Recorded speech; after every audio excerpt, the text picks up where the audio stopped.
Africa is richly endowed with significant energy resources, yet it accounts for only 3% of global renewable electricity generation capacity.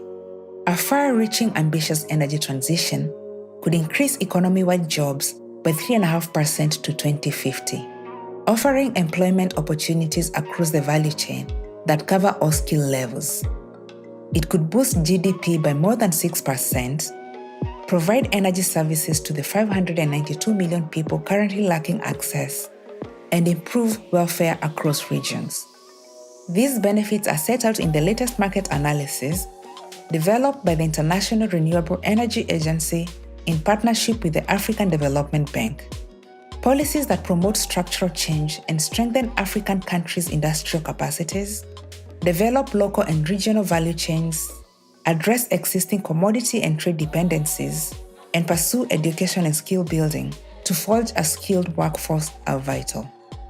Accelerating investment is essential, as the continent currently only receives around 2% of global renewables investments. International cooperation, including South-to-South cooperation, is central to exchanging best practices, sharing technological know-how, and financing the transition.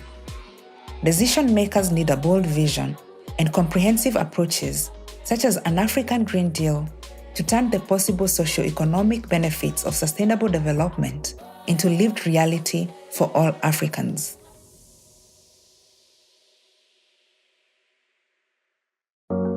Africa is richly endowed with significant energy resources, yet it accounts for only 3% of global renewable electricity generation capacity.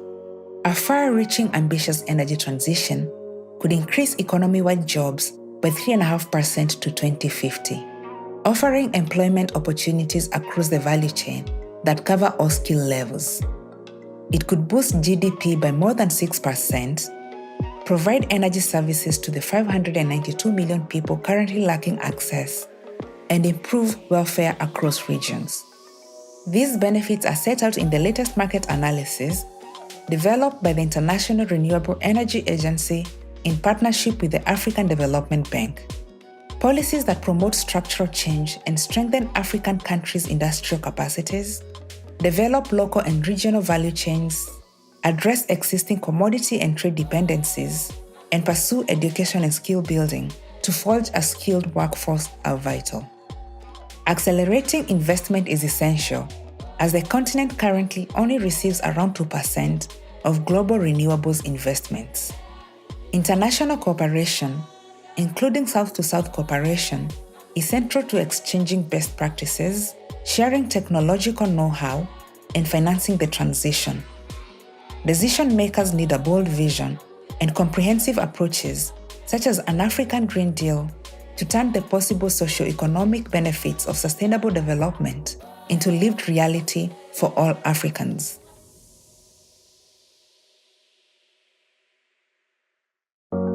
Africa is richly endowed with significant energy resources, yet it accounts for only 3% of global renewable electricity generation capacity. A far-reaching ambitious energy transition could increase economy-wide jobs by 3.5% to 2050, offering employment opportunities across the value chain that cover all skill levels. It could boost GDP by more than 6%, provide energy services to the 592 million people currently lacking access, and improve welfare across regions. These benefits are set out in the latest market analysis developed by the International Renewable Energy Agency in partnership with the African Development Bank. Policies that promote structural change and strengthen African countries' industrial capacities, develop local and regional value chains, address existing commodity and trade dependencies, and pursue education and skill building to forge a skilled workforce are vital. Accelerating investment is essential, as the continent currently only receives around 2% of global renewables investments. International cooperation, including South-to-South cooperation, is central to exchanging best practices, sharing technological know-how, and financing the transition. Decision makers need a bold vision and comprehensive approaches, such as an African Green Deal, to turn the possible socio-economic benefits of sustainable development into lived reality for all Africans.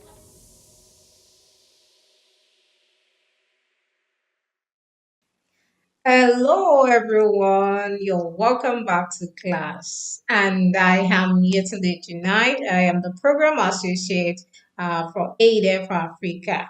It's nice to have you all again, once again, here back to class.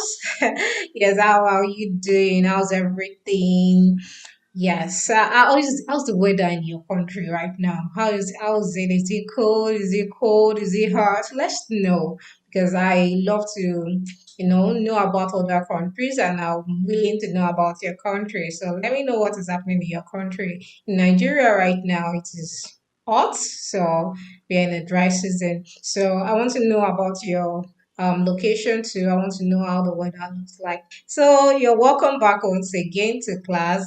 And as I've introduced before now, I am here to the United Program Associate for AIIDEV Africa. So yes, let's get on with class. But before we start, you know how we do this. So let's introduce ourselves.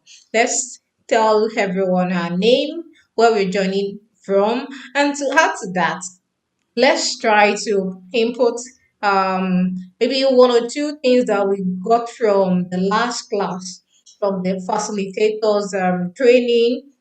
Let's try to put just one or two points that we learned from the last class.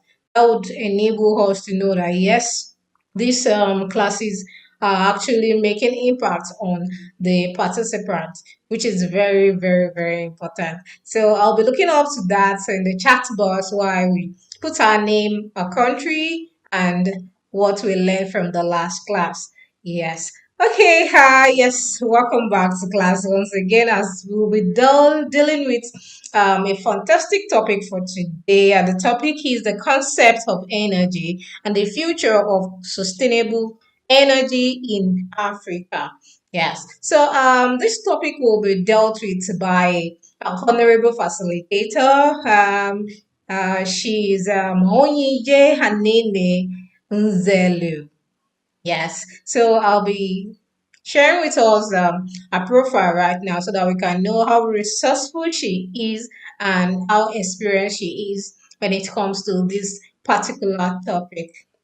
So, Oyeye is an associate of energy engineer, AEE, Sub-Saharan African Region, Youth Energy Professional, 2020. Wow. She is Yali Power Africa, Young Woman in Africa Power alumnus, and the first female certified energy manager CEM in Nigeria. Is that not marvelous? Yes, she is. She is a versatile professional with 9 years experience in ICT consulting and energy management. She is currently the head of Mini Grill at Engine Energy Access Nigeria, where she is charged with building a high performing team that will electrify rural communities, stimulate demand, and build a profitable business. He is knowledgeable in renewable energy system, energy management, power utility management, energy market traffic modeling, and power system planning. She is adept in conceptualizing and implementing innovative policies and systems that improve businesses effectively.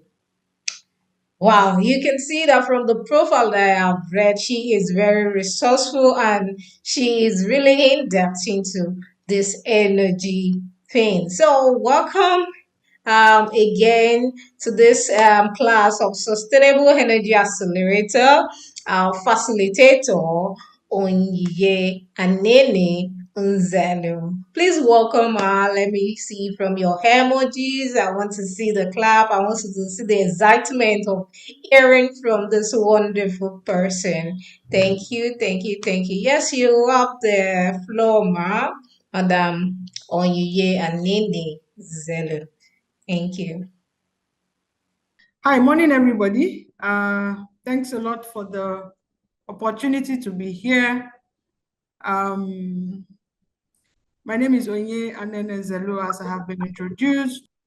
Since we have very limited time for the next 40 minutes, my understanding is that my mandate is to speak about, tell you about energy systems, energy transition, and how we take it from there. But before we start, just to also make sure that the room is energized, can we just drop in the chat?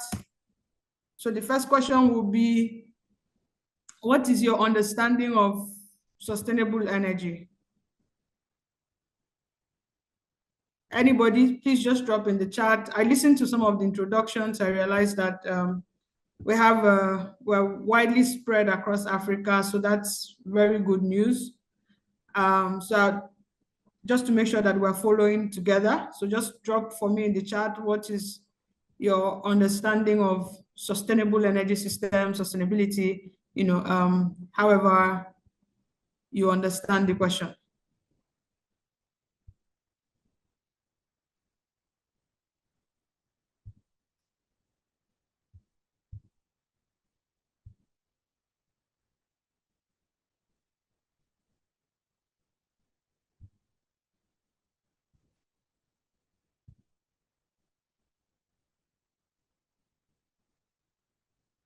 Yes, I'm going to turn on my camera. I can see your chat. I'll turn it on. It was on before, I think, network.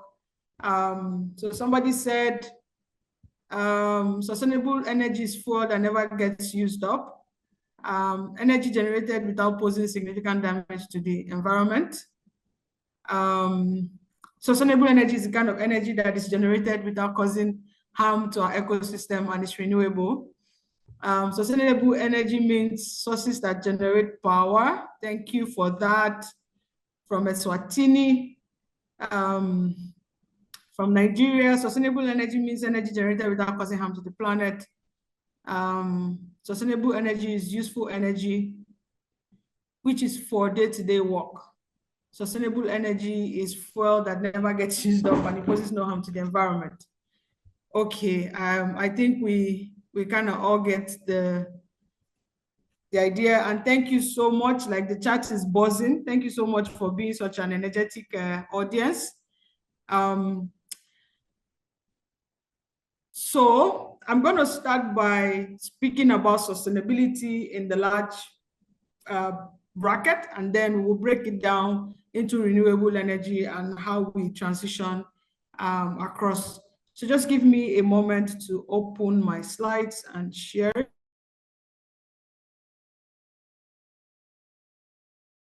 So I'll start by just speaking about sustainability generally, right? So sustainability is a concept where we try and do things that can be continued, right? So I give you an example. If, for example, you earn $100, and because there are more Africans here than Nigerians, I'll use a more international examples, right? So you earn $100 a month, and that's your only source of income, right? But you need to spend $150 a month.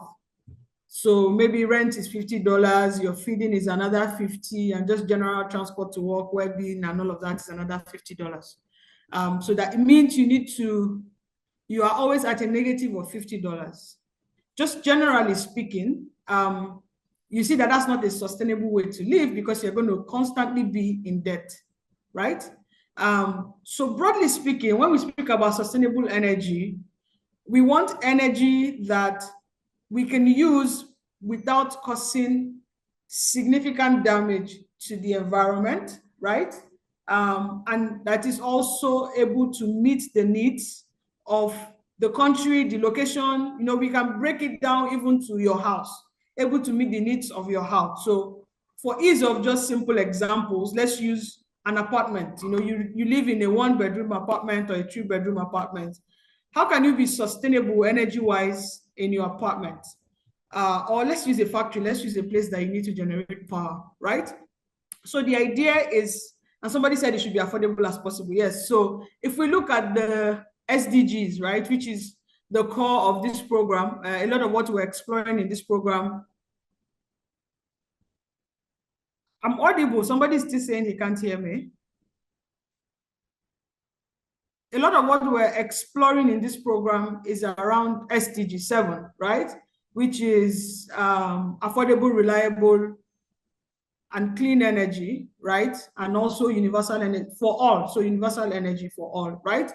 And so we're looking at it from that lens, right? But inside sustainable energy, we can then start to speak about renewable energy. Now, in the broad sense, you can develop a system that still uses energy sources from fossil fuel, but you are able to manage that system that the effect it should have had on the environment, you're able to quote and unquote scrub it out from a different angle, right? So I give an example before we then go into the renewable energy space. Again, back to our $100 example, right? If indeed you needed to spend $50 on rent, $50 on food, $50 on transport, two things you can do is either you find a way to earn more money, and we're not even talking about the savings just yet, but either you find a way to earn more money, right? So maybe find a way to earn $200, or you find a way to reduce your expenses, right? It's either you then figure out how to eat for $30, how to pay rent for $30, and transport for $30, and potentially have $10 for savings, right? And in that way, we will say that your finances are a bit sustainable because now you even have money for savings, right? So that's the broad look of sustainable energy, right? We're looking at an energy system and an energy policy that can guarantee the energy security, right? Because you don't want to do sustainability and then there's no energy. That can guarantee the energy security. Energy security is a concept that you have the energy you need to meet today's needs and tomorrow's needs.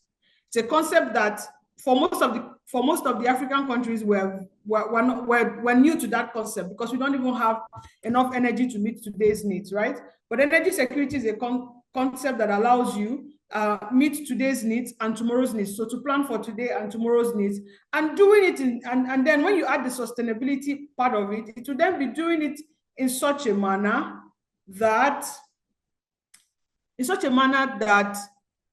does not cause harm to the environment. So you need to do it in such a manner that it does not cause harm to the environment, to the people. So there are 3 P's: people, to the people and to the planet, right? So, and that at the end of the day, right, and that's where you then start hearing about net zero, right? Such that even if, for instance, for the need of energy security, you need to use polluting fuels, fuels that pollute the environment, you can find a way to balance it. There are new technologies that are coming out, carbon storage, carbon sequestration, and all of that you can use to extract that same carbon you put into the air, right, and store it and sequester it, but new technologies, right? So even though you can be consuming fossil fuels that are that may be dirty, if at the end of the day, the entire cycle, the net use is that you meet your energy security and you're also not causing significant harm to the environment, then we speak about sustainability, right? So sustainability must meet the need, right? We can't speak about sustainability without meeting the need. You must meet the need, and you must do it in a manner that does not cause any damage to the environment, right? So that's one. Then moving into renewable energy, and I will then share my screen.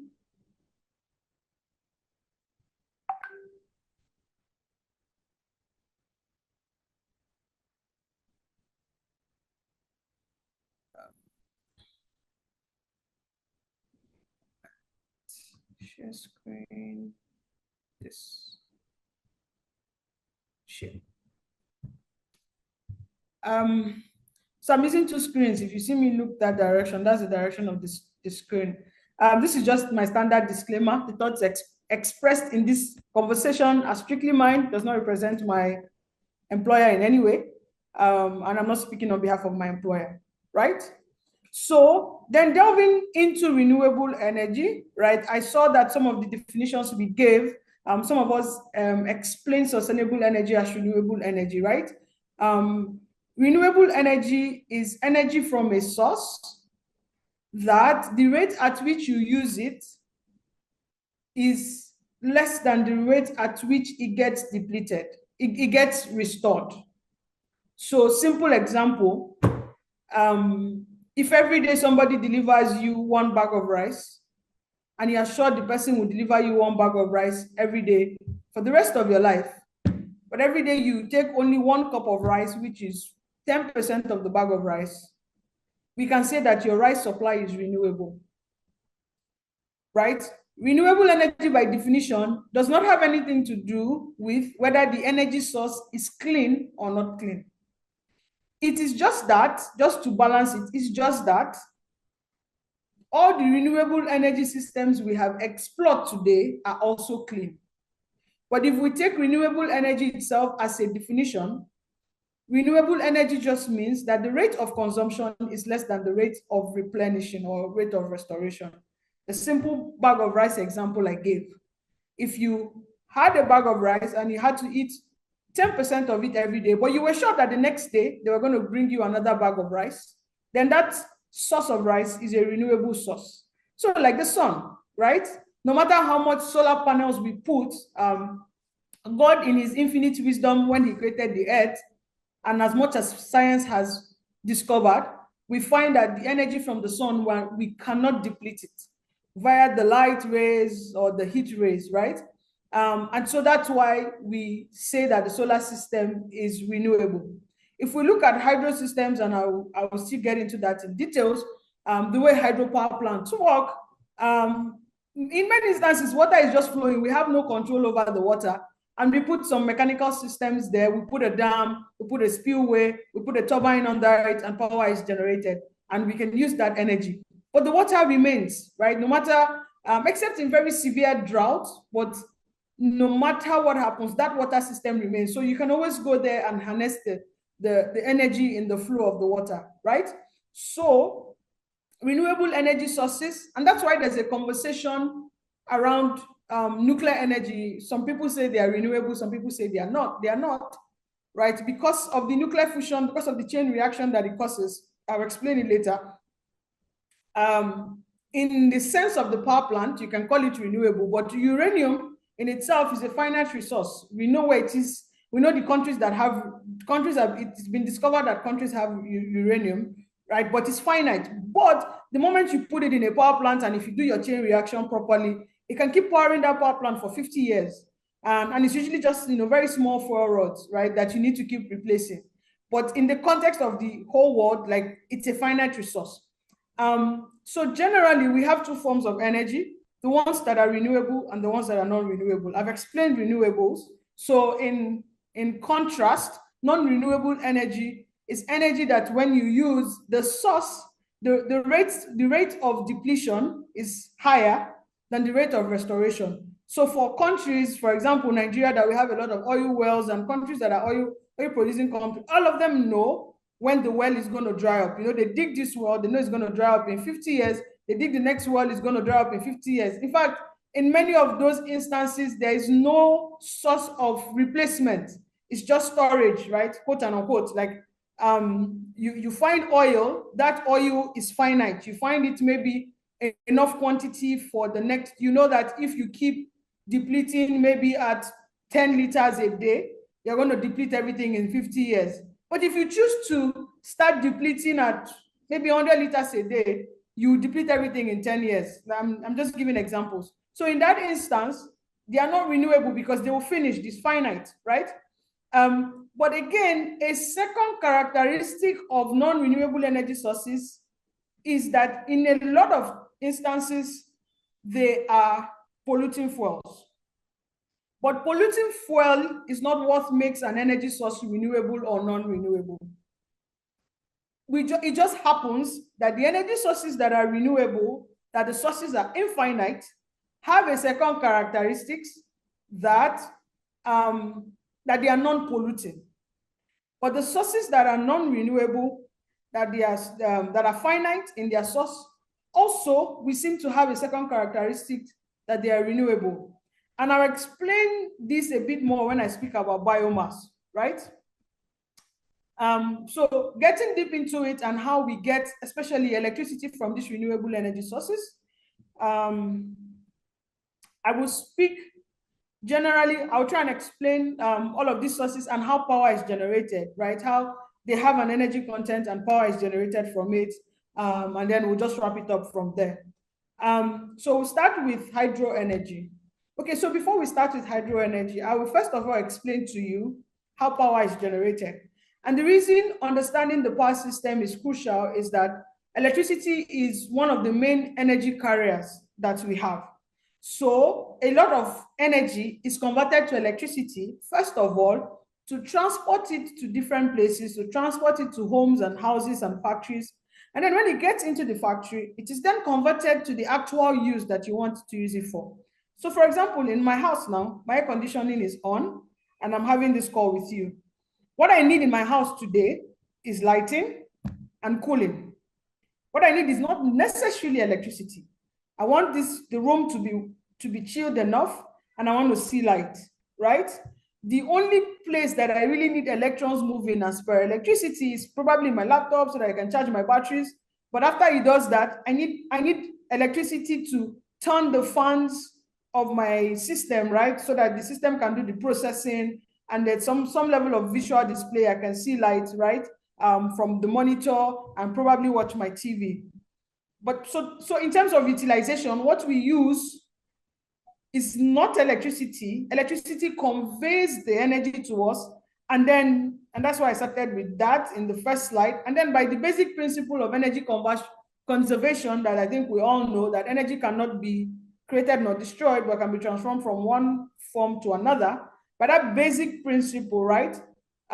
We then transform it from one form to another. So the example I just gave, my air conditioning is on now. What I need in this room is lighting and cooling, but electricity then becomes, the movement of electrons then becomes the way with which that energy is transported from the power plant where it was,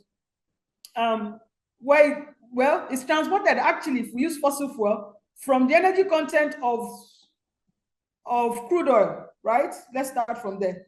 It's taking, the energy is in the crude oil, right? That we get outside. What I need in my house is cooling. But the energy is in the chemical form. And then we take that crude oil, we convert it to, I will explain it, we convert it to electricity, right? In a power plant, that's what happens. And then through transmission networks, it gets to my house. But in my house, what I need is cooling. And then when it gets to my house, I plug my AC inside, and then the air conditioner then gives me cooling, right? Electricity is the easiest way to transfer energy. And so that's why a lot of the energy sources that we get, we first transfer them to, or convert them to electricity, then transport them to the places where they'll be used, and then convert them back to the actual thing we want to do with it. In the instance that I'm explaining, cooling. Now, so how is power generated, right? If you remember your basics physics, and as many people that were science students, right? Remember that power is generated when a magnet moves through a coil. And you can try it. You know, when you see, if you watch some maybe Instagram videos and all of that, you see, somebody riding a bicycle and is lighting a bulb. It's the basic principle. If you take a coil of wire, roll it together across your hand, put a magnet across, just keep putting a magnet in and out of it. If you measure the two ends of that wire, you will find voltage. Based on the strength of your magnet, you will find electricity. Electricity flows there. And that's the basic principle of power generation. In all I think apart from the solar PV system today, I was going to say in all the power systems, but the solar PV system uses a different technology. In all the power systems today, except the solar PV system, and of course, new things, 4 cells and all of that. So let me use the word, in all the conventional power systems, not the new ones, right? That's how power is generated. You have a coil of wire and you have a magnet. It produces, when you move a magnet inside the coil of wire, it produces electricity inside it, right? That electricity, you put a cable inside and then you transport it to the place that you want to use it. That's how power is generated. So Since these two things are stationary, your coil of wire is stationary, your magnet is stationary, you always need to move them. There must be relative motion between the magnet and the wire. A lot of the things that we do in power generation is then to transform or to find a way to create the relative motion. And so back to my hydro example, using the hydro example. At the base of every hydro power plant, what you have is a turbine. That turbine, a turbine is just a fan, right? Picture a fan in your house that just rotates, right? And it has a rod, a rotor, right? That is able to then either rotate the magnet or rotate the coil of wire, one of the two. Some power plants do either, right? So a turbine is a fan. Imagine your fan is rotating in your house, and that middle point, you just connect a rod to it.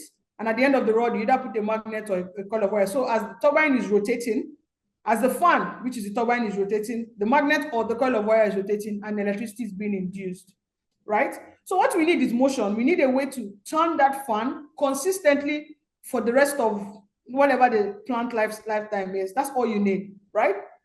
And so in the instances of a hydro system, we build a dam, right? And the water is coming at such huge force, we build like a dam on it, and the water is coming, we just open a small spillway on it, and then the water flows at very high speed all the way down, and at the base of it is a turbine. At the base of it is a fan that is not moving. But you know, if the water is then hitting the fan starts rotating, and once the fan starts rotating, power is induced and electricity is formed, and then that electricity is transmitted through your transmission lines, distribution lines, it gets to your house, right?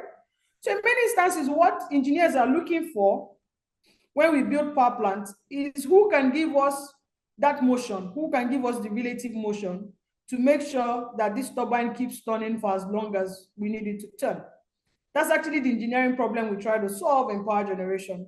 Like I said, except the new ones, the fuel cells and all of that, but the conventional power systems we've had, that's the biggest problem we try and solve. So for hydropower plants, I've explained it. Water is flowing, right? You put like a blockade, right? You can try it in your house, right? You put like a blockade so that it builds up pressure. You open a very small spillway, that water flows down, your turbine is at the base, and then it turns the fan, the fan turns the rotor, and power is induced in the cable, right? So it's the same thing for wind systems. That's why you see wind power plants, they're outside, so you can physically visualize the turbines. All that happens is that at the base of that fan, like once you understand it from a wind turbine, you can understand it any other way. A wind turbine, the wind turns the fan, turns the blades. That thing that is just behind the turbine, like the protruding out like a fan, has interconnections of a magnet and a coil of wire. So as the wind is turning it, power is induced in that coil of wire and is then harvested out and transported to the places that it needs to go. So almost all power plants, again, except the new technologies that are coming out, this is the standard generation. So engineers keep trying to find what kind of motion, where can we find motion consistently to keep turning this turbine. That's all we try and find, right? So even in the conventional power plants, if I take it to the non-renewable energy where we boil, where we use gas and all the fossil fuels, what actually happens is the same thing. I've explained, there's a turbine and there's a coil of wire. What happens is, in very simple terms, for those of us that cook, right? What happens in a power plant is very simple. A power plant boils water, uses steam. That's why you hear about steam power plants. So the same way you will use gas or kerosene or firewood and boil water, if you boil that water long enough, if you cover the pot and you increase the heat, you would see that the steam will open the pot, right? Or open the cover of the pot, right? Those of us that cook, when there's a lot of steam, sometimes it heats off the pot, cover of the pot, but you can see that it's impacting the cover of the pot. The only thing is that this is done on a very high scale, right? So in big power plants, what actually happens is that there's a lot of water. We boil that water with either any of these energy sources, whether it's coal or gas or heavy oil or light oil, any of these derivatives of crude oil that are non-renewable, the same way you use kerosene or gas or firewood to boil water. All of that is used to boil the water, but it's boiled at a very high temperature, superheated steam. You know, the water we boil in our houses are what, 100 degrees. We're speaking about steam at about 600 degrees, right? So it comes with a lot of pressure, right? And that pressure is used to turn a turbine. The same way the rice you're cooking in your house, when it starts boiling and it gets very hot, is pushing the cover of the pot, right? It's the same way. There's velocity there. There's enough power to drive something, right? And so we use that water, and then it turns the turbine. You know, at the base of it, you know, it's gathered through a tube of pipes, and at the base of it, that heat is pressurized and superheated, and then it turns the turbine, and the turbine generates electricity, right? So that's the basic way renewable energy is generated, right? I've explained wind. Same thing for biomass. Biomass is just using wood, right? So biomass can come in two ways. It's either we use waste, and what I just explained, we use waste, right? And then we use the waste to generate the heat. The waste becomes the fuel. So instead of using gas or heavy fuel oil, we use waste. The same way you can have waste in your house and you strike a match and you burn it. We use waste to generate the energy, right? And then the energy, the power is then used to boil water or a liquid. Sometimes the liquid is different, but the most acceptable one is water, right? We used to boil a liquid that can be superheated and generate a lot of steam, right? And then it's used to turn a turbine. However, for bioenergy, there's also a second one, right? Which is that we decompose the biomass energy, right? That we decomposed it through anaerobic digestion, right? And then we're able to extract methane gas. Methane gas is a hydrocarbon. It's also like, you know, all the other hydrocarbons that we know, like all the other derivatives of crude oil, right? And that's why I mentioned earlier that when we have the conversation on biomass, you will see that biomass in itself is not very clean, but based on the conversations, at least today, the way it has been explored, right? Because it's believed that humans will keep generating waste, so there will always be a source. Because it's believed that as long as we live, you know, we're going to eat, we're going to throw away some things, our clothes are going to get old. The human beings will keep generating waste, but the energy from biomass is not carbon neutral.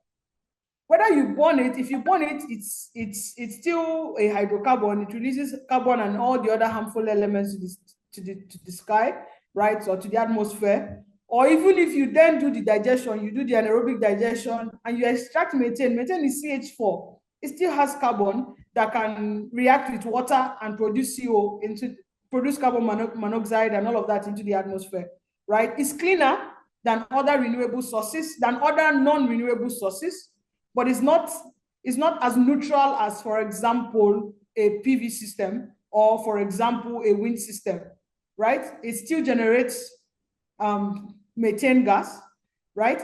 And then that methane gas it still generates methane gas, right? And then that methane gas can be harmful to the environment.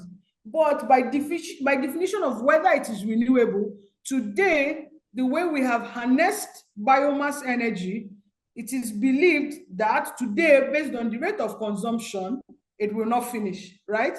But if the whole of humanity was supposed to depend on only biomass, then it will finish. But because the rate of utilization today is still lower than the rate of replenishment. A lot of us that live in African countries, we drive past places, we see waste dumps and all of that, that maybe if we wanted to explore, we can still harness it, right? So it is renewable in that sense, because our rate of depletion is still less than the rate of replenishment. And we know that human beings will keep generating waste. But if for any instance that equation changes then we may have a new redefinition. But however, biomass is not entirely clean, right? In its way of power generation. So the other way we use it is that, it's put in a chamber. When you pass through, refuse, landfills and refuse dumps, you perceive that smell. That smell is, part of it is methane. Of course, there are other things, but if you allow that waste to decompose, there's a way you can extract methane gas. The same way, it's the same way people go to oil wells and extract gas, right? There's a way you can extract gas from it if you put it in the right conditions, and allow some chemical reactions to happen. You extract the gas from it. The same thing, you extract the gas from it, you use the gas to boil water or to heat a liquid, whatever liquid that works. But like I said, in many instances, it's always water. And then that water turns a turbine, and then power is generated, right? Geothermal energy, I think we find that majorly in Kenya and some other East African countries. I think we also have a reserve in Ethiopia. Interestingly, we have a reserve in Iceland, right? Geothermal energy is just that part of the earth crust is hot, has heat. That's why in some places you have volcanoes, and the volcano brings out the heat. Some of those parts of the earth crust that are hot, engineers find a way to drill down and extract the heat. In some instances, what they just do is like what the picture shows, is that they build pipes that are heat resistant, that will not melt under the effect of the heat.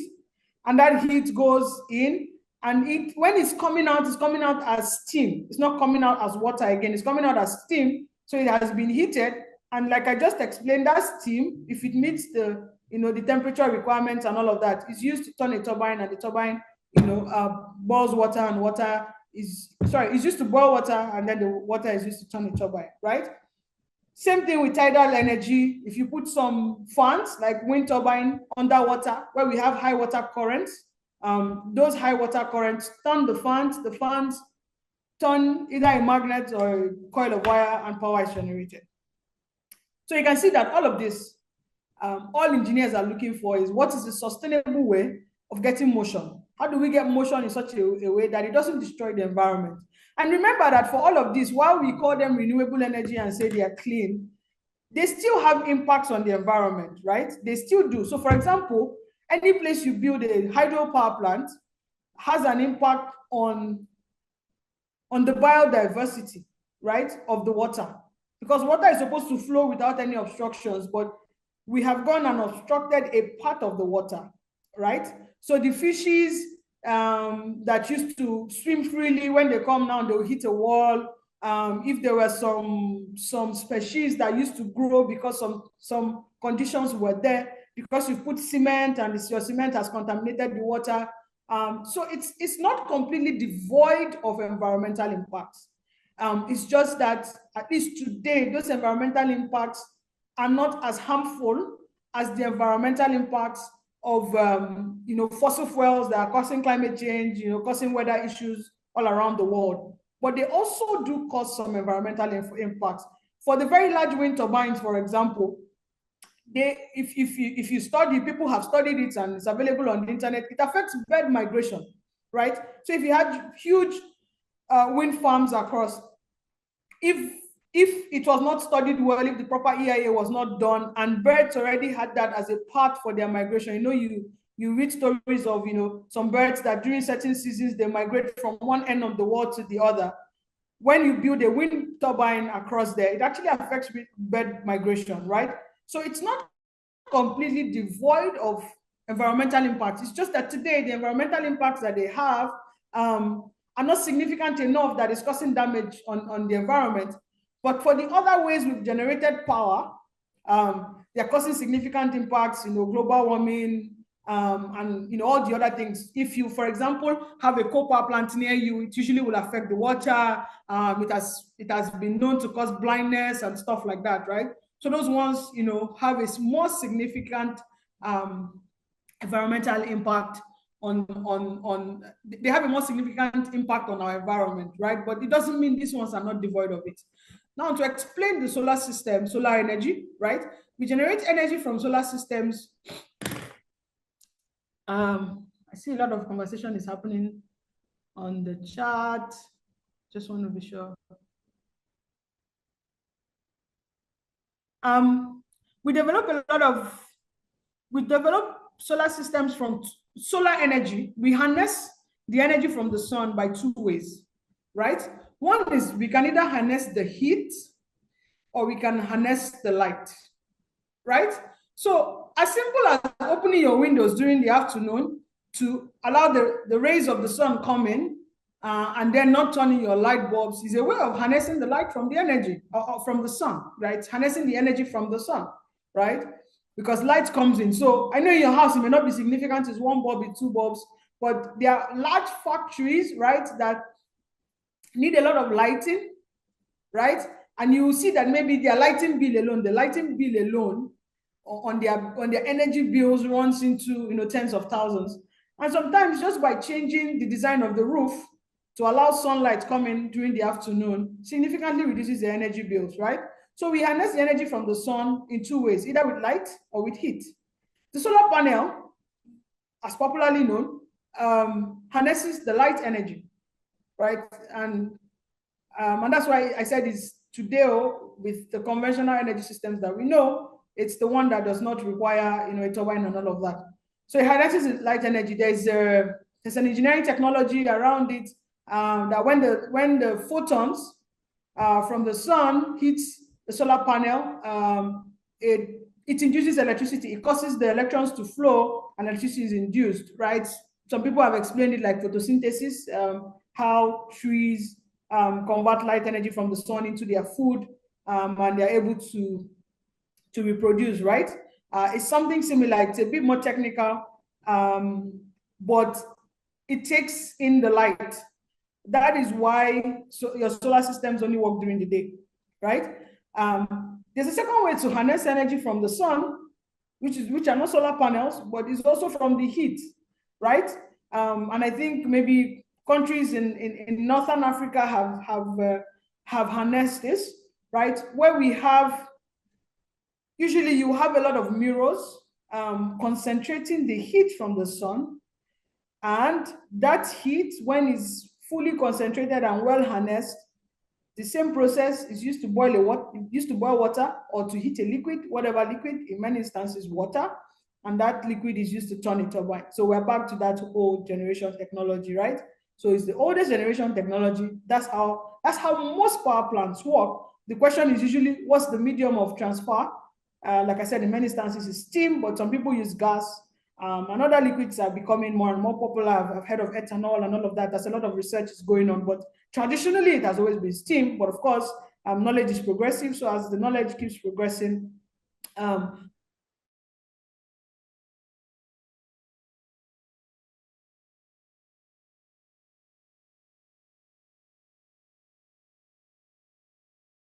we're finding that it's possible to use that to transport energy, across the country, right? You generate it. For those of us in Nigeria, for example, there's little or no power generation, up north, right? Today, at least on the grid, not off grid. So power that is generated down south in Lagos, in the south, is transported up north, and everybody up north that can, that has the grid, can turn on the air conditioning and get cooling, right? And get ventilation, have their fans run and all of that, right? So that's how our renewable energy systems are generated and converted into power. So I'll take a pause here and see if I can answer some of the questions before I move on, and if anybody wants to unmute their slide and ask a question directly, I'll be able to answer. Will I share my slides with you? Yes, I will. I think your people already have your organizers already have this particular slide, so they can share it with you if and when they want to. Is there ways to build a cheaper solar energy in Nigeria, considering the high cost of building solar panels? And I don't think this question is for Nigeria alone.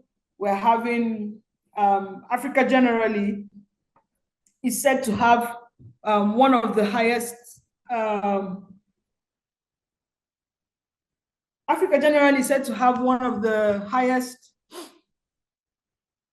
Africa generally is said to have one of the highest concentration of the sun, right? So if the sun is coming in, if the sun is the highest places that we can harness the solar energy, right? So we have the capital. However, can we build cheaper solar energy? Is the same problem that is plaguing the African continent, right? So manufacturing, we have very limited manufacturing capacity, whether it's solar, whether it's cars, whether it's anything. We have to build the manufacturing capacity across board and build the ecosystem that supports it so that we can manufacture. However, to answer your question specifically around Nigeria, sometime last year, there was a solar panel assembling firm has been opened in Nigeria. I think it was commissioned sometime late last year, funded by some of the big funders. And hopefully by this year or in the coming years, we'll start seeing production come out of those places. Planet, people, and plants, right? The question, the other question that I just see, the 3 Ps.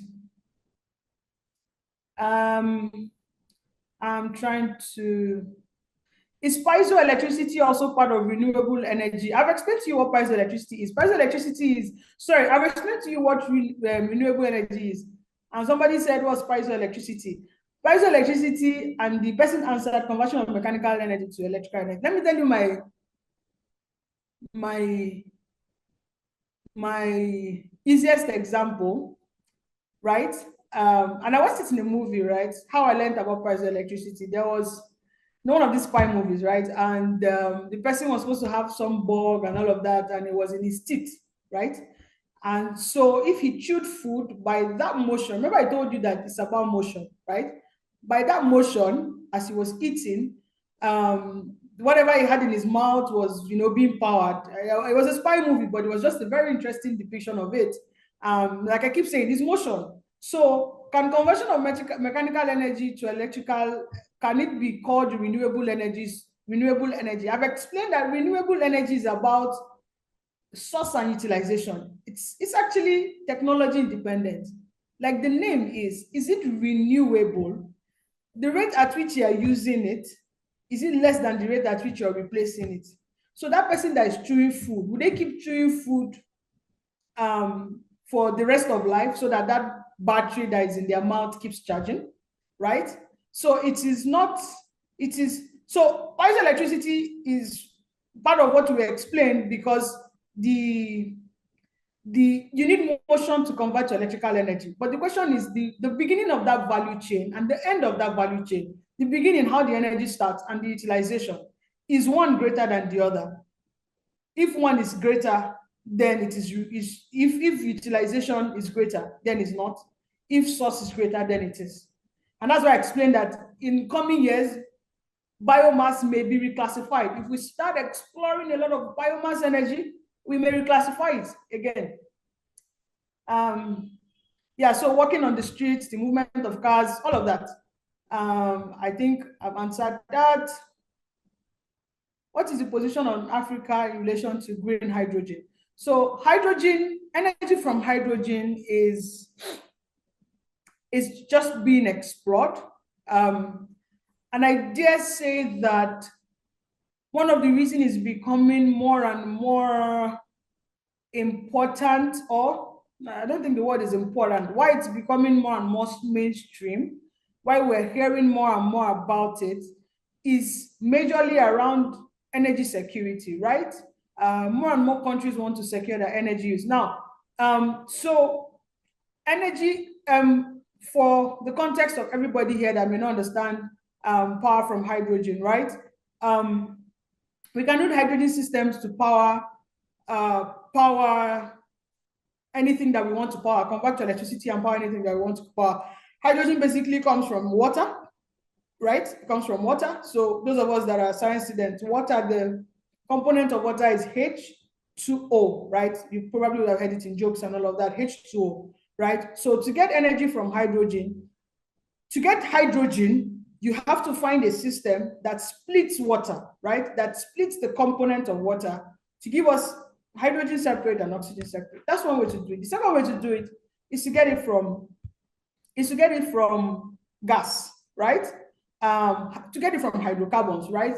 Hydrocarbons are compounds of carbon and hydrogen. Hydrocarbons, different numbers. So here C4, CH4, C2H6, all of that. But you need to find the chemical component and split it and get hydrogen. Now, one of the things that we have not fully explored about hydrogen is to be able to carry out that reaction, you need a significant amount of energy, right? In many instances, you need electricity first to be able to power the labs or whatever systems that you use to split the water molecule or the gas molecule to get your hydrogen, right? And so it's an emerging conversation as to where does Africa stand. My personal conversation is that Africa should stand in a point where it guarantees its energy security first, where it's able to explore the resources that it has to make sure that it has, first of all, universal access, everybody has power, and that that power is reliable and affordable, all those components to meet its current needs and to meet its future needs. So if you come to a country like Ethiopia has significant hydropower reserves. It is said that Ethiopia has only explored like 5% of its reserves. Ethiopia should by all means explore hydropower, which is one of the cheapest, and build dams and all of that. Of course, once they do their own environmental studies and they're sure that it won't cause flooding and droughts and all of that, right? In a country like Nigeria, for example, that has one of the highest gas reserves in the world and also has one of the highest solar reserves in the world, Nigeria should explore those two because we already have those resources, build its own energy resources, and make sure that it can guarantee access to all its citizens, and make sure that the access is reliable and affordable, still put systems in place to keep driving down the cost and all of that, right? I'm not a proponent of coal, because I think really coal has a lot of damaging effects, not just on the environment, but even on the people around. But a country like South Africa, for example, has significant coal reserves, and a lot of the energy still comes from coal. They're still decommissioning and having some of those conversations, right? And like I said, I'm not a proponent of coal, but I'm just using it as an example that for me, it's about guaranteeing and that's why I said energy security, right?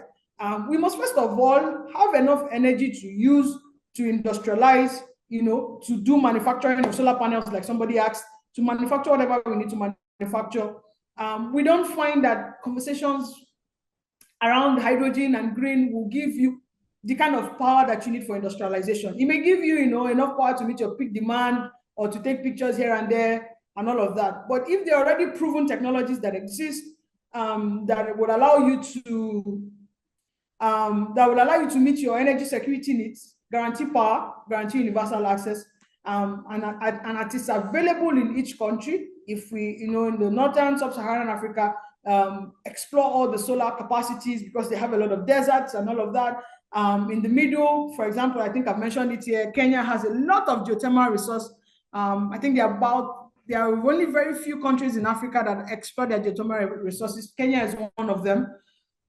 They can dig into that and also explore it. What is it that a lot of hydro industries or businesses have misconceptions about renewable energy technologies? So I'm not sure I understand this question, but I'll explain it the way I think I understand it. I've explained that on the screen shows all the renewable energy technologies, the conventional ones, right? So let's leave all the fuel cells and all of that that are still, in testing, right? Why there may seem to be misconceptions about renewable energy is that we have the mainstream renewable energy systems that we know about are solar systems, right? Solar systems and wind systems. A lot of people don't realize that hydropower systems are renewable energy systems. Nigeria, for example, takes 30% of his grid power from hydro systems, right?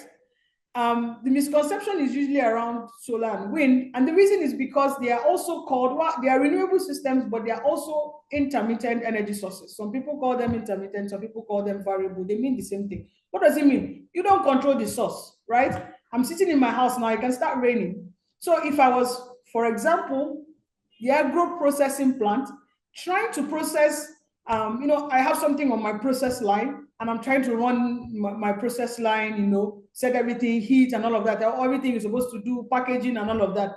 And I'm reliant only on solar systems. And God, in his infinite wisdom, decides to send down rain. You will see that the processing for the day will be significantly impacted. So that's why people today are still saying that, and I think it's on this slide. Let me just, about base load and peak load, right?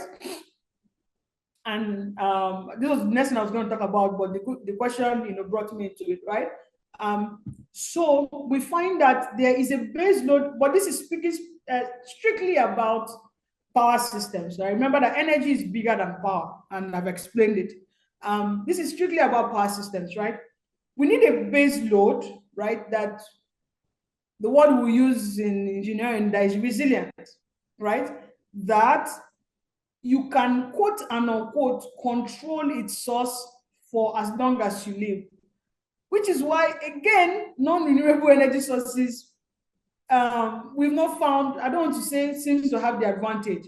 Because if I drill a well, and I know that that well can serve me for the next 50 years, and I connect my pipelines properly, and it feeds directly into a power plant, directly, my engineering is done properly, my maintenance is done, the system is not breaking down. Let's assume we have the best maintenance policies and systems. I can guarantee that that power plant will run for the next 50 years. Maybe we shut down for standard scheduled maintenance, do our standard replacements and all of that, and that it will give power. So the owner of the power plant can go and sign whatever contracts he needs to sign. Once he's sure that, once a year, yes, we'll shut it down once a year, we'll do maintenance, after 6 hours, we'll turn it on back again for you. Whoever is on the other side of that contract will know, okay, for example, on the 10th of May, every year, we shut it down, right? And they will make sure they don't plan their power generation at that time. However, you almost cannot make that kind of very minute decisions with solar and wind. With solar and wind without storage. Of course, if you have storage is like then your backup, you have batteries. But if you do those two things without storage, you can guarantee it, because you don't guarantee the feedstock. The wind can decide not to blow today, or not to blow as much to give you the kind of energy that you need to manage your system. So they are called variable energy resources, right? Or intermittent energy resources, which means that they are intermittent, or variable, which means that they are variable. Just take the word as it is, as simply as it is, right? So that's why a lot of people today will not work on only wind or solar, not on only renewables. In many instances, the flow of water is kind of guaranteed. So for hydro systems, it's kind of guaranteed. If you have big body of water, the very big rivers and oceans around, the flow of water is kind of guaranteed. So if you build a dam around there, you're kind of sure you will get power. Again, once your maintenance systems are top notch and you can manage all of that. So that's the little misconception around renewable energy technologies.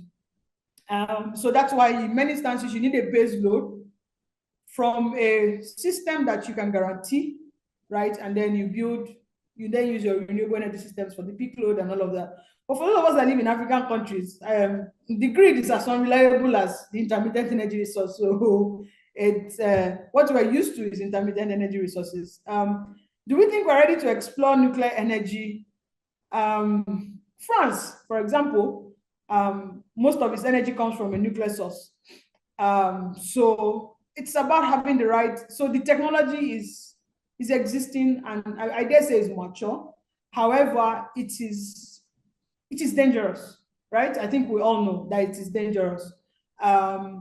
So are we ready? I don't know. I'm not sure that is an, are we ready technologically wise? Yes, technology is available, but as whoever is going to manage it, who is going to regulate it, we know the impact. I mean, if you read the internet, you know the impact of mishandling nuclear systems. So once we make sure that we can handle it properly by showing that we've handled other systems that are not as dangerous properly, if we can prove that, then of course, but technology-wise is available. Is natural gas being included in renewable energy? Natural gas today has been termed the transition fuel, right? So natural gas is in the middle. And this is looking and like I said, there's a difference between renewable energy and clean energy. So I think this question is natural gas being included in renewable energy? I've explained it that, sorry, the question should be, is natural gas being included as clean energy? I've explained that renewable energy really and truly has nothing to do with the impact on the environment. It's just about source and depletion, right? That's how it's explained. But however, we find that a lot of renewable energy systems are also clean. That's just a second addition to the conversation, right? Gas has been declared a transition fuel. What does that mean? Gas is in the middle. So all the other renewable, and gas is in the middle with reference to climate change. Like I said, all the other renewable energy sources also have an impact in the environment, right? So gas is in the middle with reference to climate change and polluting the environment. If we talk about, things I told you about wind and all of that, bird migration, disrupting the biodiversity of fishes in water and all of that.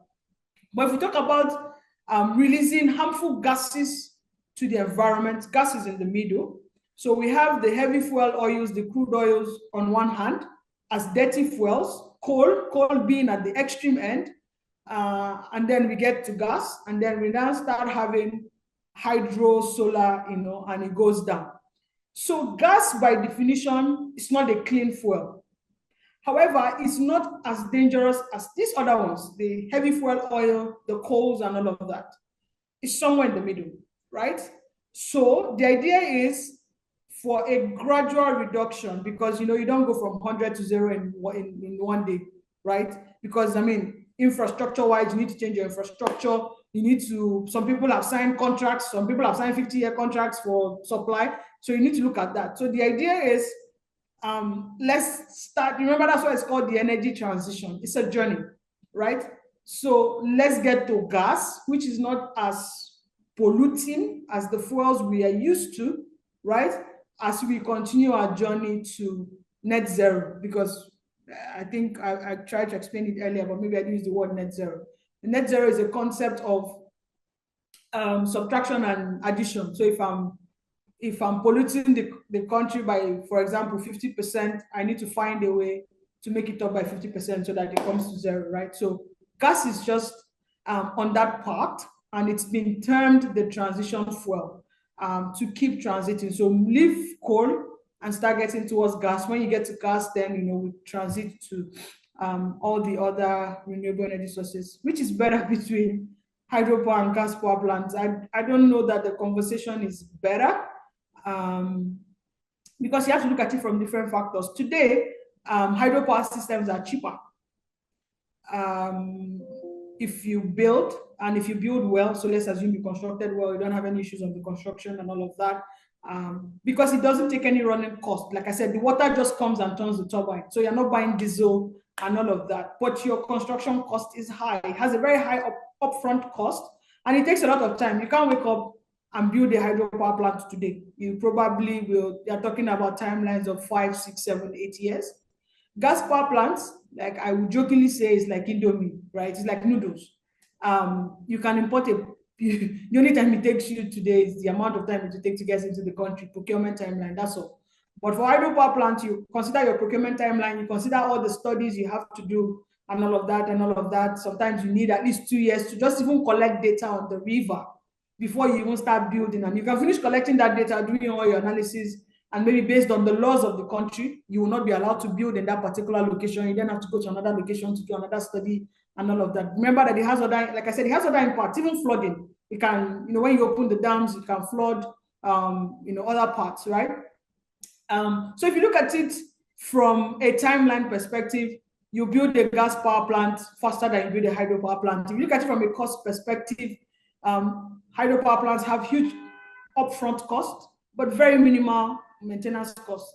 Gas power plants have medium upfront cost, but very high maintenance cost because you have to keep buying gas. And of course, you know that, for example, gas is one of the international commodities that are influenced by anything. A war, somebody's fighting somebody somewhere in a different continent that affects the price of gas, right? So there's also fluctuation in your operating costs. It can go up, it can go down, and all of that. So that's the question around gas. And your facilitators will answer the question around your gathering.